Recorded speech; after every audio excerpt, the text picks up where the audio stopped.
Good morning friend, সবাই কেমন আছো? Welcome to Bithi's Outlook. চলে এসেছি আরও একটা নতুন ভিডিও নিয়ে তোমাদের জন্য।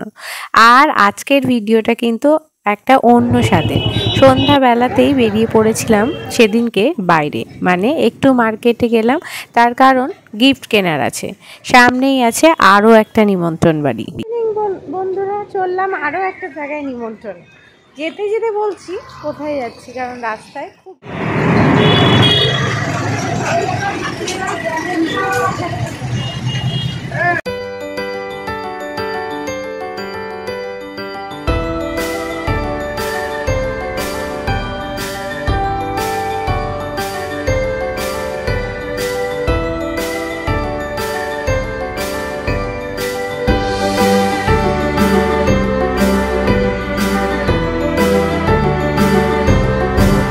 যাচ্ছি।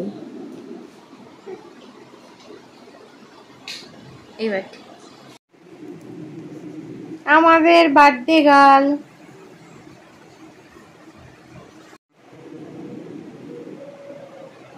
সন্ধ্যাবেলায় চলে গেছিলাম সেদিন বোনের বাড়িতে। বোনের মেয়ের ছিল জন্মদিন, আর রেডি হচ্ছিল বার্থডে গার্ল, তার সঙ্গে পুরো তৈরি হয়ে গেছে ওদের বাড়িটাও। ছোটোখাটো জন্মদিনের অনুষ্ঠান, কিন্তু বাচ্চাদের এতেই খুব আনন্দ। সবাইকে হাই বলো। হাই। আর আমরাও কিন্তু ছোটদের সাথে মেতে গেছি আনন্দে। তো ছোট্ট করে অনুষ্ঠানটা হলেও, বাড়ির কয়েকজনে মিলে হলেও অনুষ্ঠানটার আনন্দ কিন্তু অনেক হয়েছে। আর জমিয়ে খাওয়া দাওয়া তো রয়েই ছিল, আর সঙ্গে ছিল নাচ গানা। সবাই মিলে সারা সন্ধেটা আমরা খুব আনন্দ করেছিলাম। তবে জন্মদিনে কি কি করেছি সেটা দেখাবো, চলো তার আগে কেক কাটা যাক।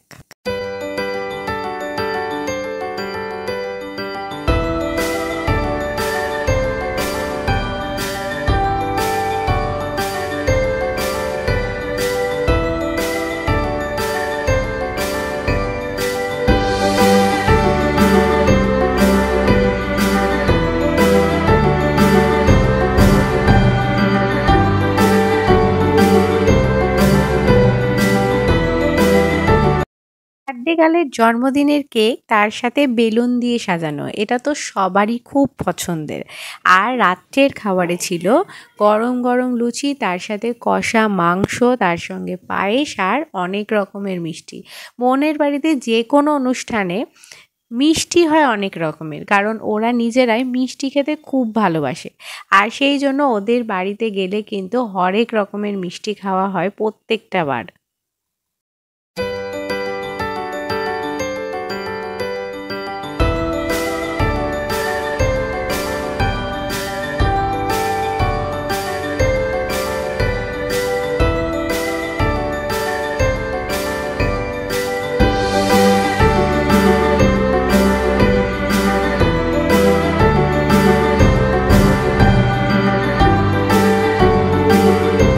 শীত পড়ছে, আর শীতের পড়ার এই শুরুতেই কষা মাংসর সঙ্গে গরম গরম লুচি কিন্তু দারুণ, একেবারে জমে গেছিল আমাদের জন্মদিনের অনুষ্ঠান। আর তারই মধ্যে চলেছিল আমাদের আড্ডাও।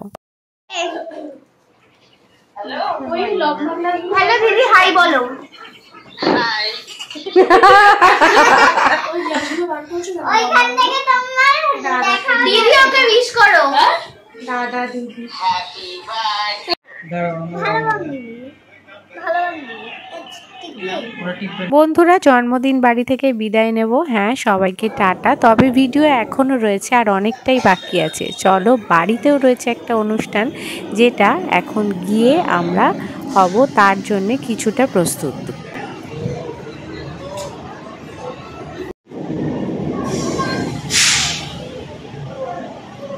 এরপর ছিল বাড়িতে আরও একটা অনুষ্ঠান, আর সেটাও ছিল বার্থডেরই অনুষ্ঠান। দুদিন বাদে বার্থডে, তাই মেয়ে ভাবলো যে কিছু একটা বানানো যাক। তো মেয়ে বানাচ্ছে পটল চিংড়ি, আর বাড়িতে এসে একদিনে আমি রান্না করব, মেয়ে রান্না করবে, অনেকটা হ্যাপা হয়ে যাবে। তো সেই জন্য রাত্রিবেলায় মেয়ে কিছুটা অ্যারেঞ্জমেন্ট করে রাখলো। পটল চিংড়িটা ওই বানাবে, আর সেই জন্য খুব মন দিয়ে পটল ছাড়াতে সে ব্যস্ত।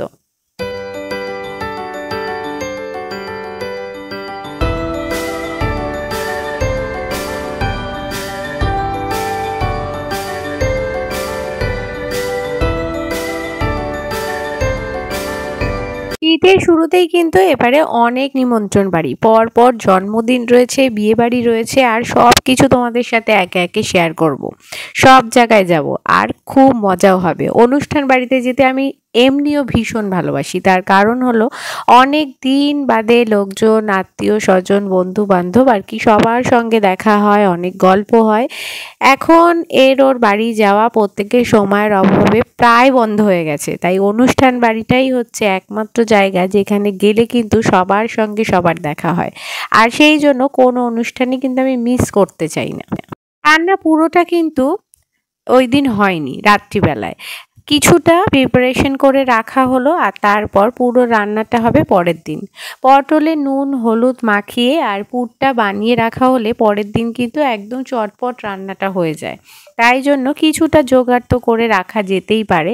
আর শীত পড়ছে, সকালটা মনে হয় যেন কোথা থেকেই যেন তাড়াতাড়ি চলে যাচ্ছে, আর সেই জন্য রাত্রিবেলায় এরকম কিছুটা জোগাড় যন্ত্র আমি সব সময় যে কোনো অনুষ্ঠানের আগের দিন বা দুদিন আগেই করেই রাখি।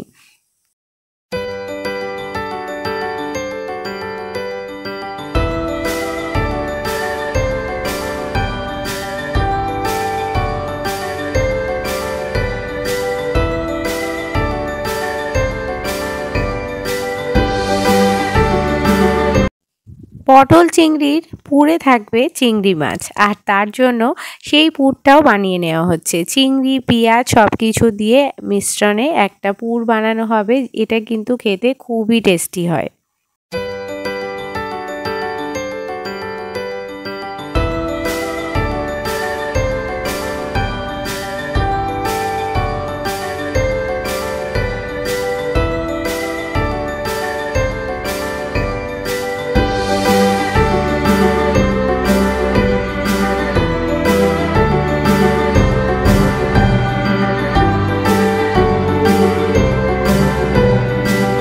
পটল চিংড়ির এই মেনুটা কোনো একদিন পুরোপুরি তোমাদের সাথে মেয়েকে বলবো শেয়ার করতে।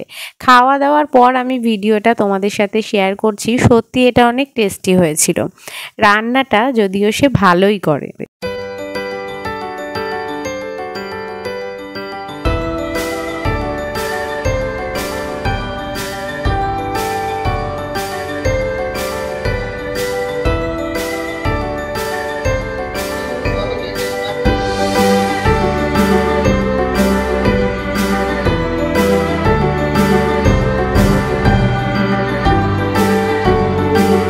পুর বানানো চলছে, আর একেবারে কড়াইতে তেলের মধ্যে দিয়ে দেওয়া হয়েছে পুরের সমস্ত উপকরণ।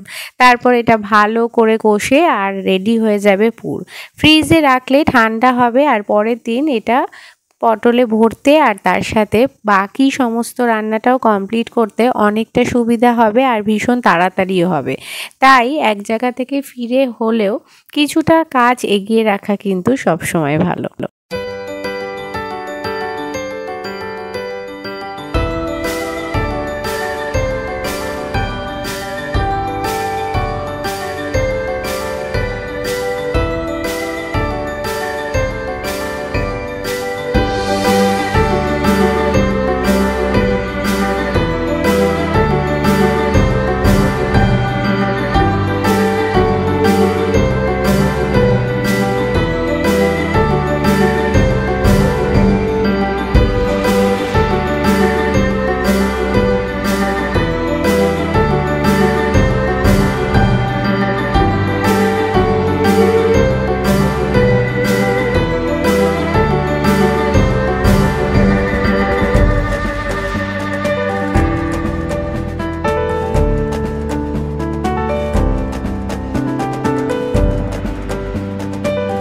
রান্না চলছে, রান্নার অনেকটাই শুরু হয়ে গেছে। আগের দিন রাত্রে অনেকটাই জোগাড় যন্ত্র করে রাখার পর এই হলো পরের দিনের বাকি পটল চিংড়ির রেসিপিটা। তবে আজকের মতো ভিডিওটা এই পর্যন্তই থাক, নয়তো অনেকটা লেন্দি হয়ে যাবে। সবাইকে টাটা আর গুড নাইট।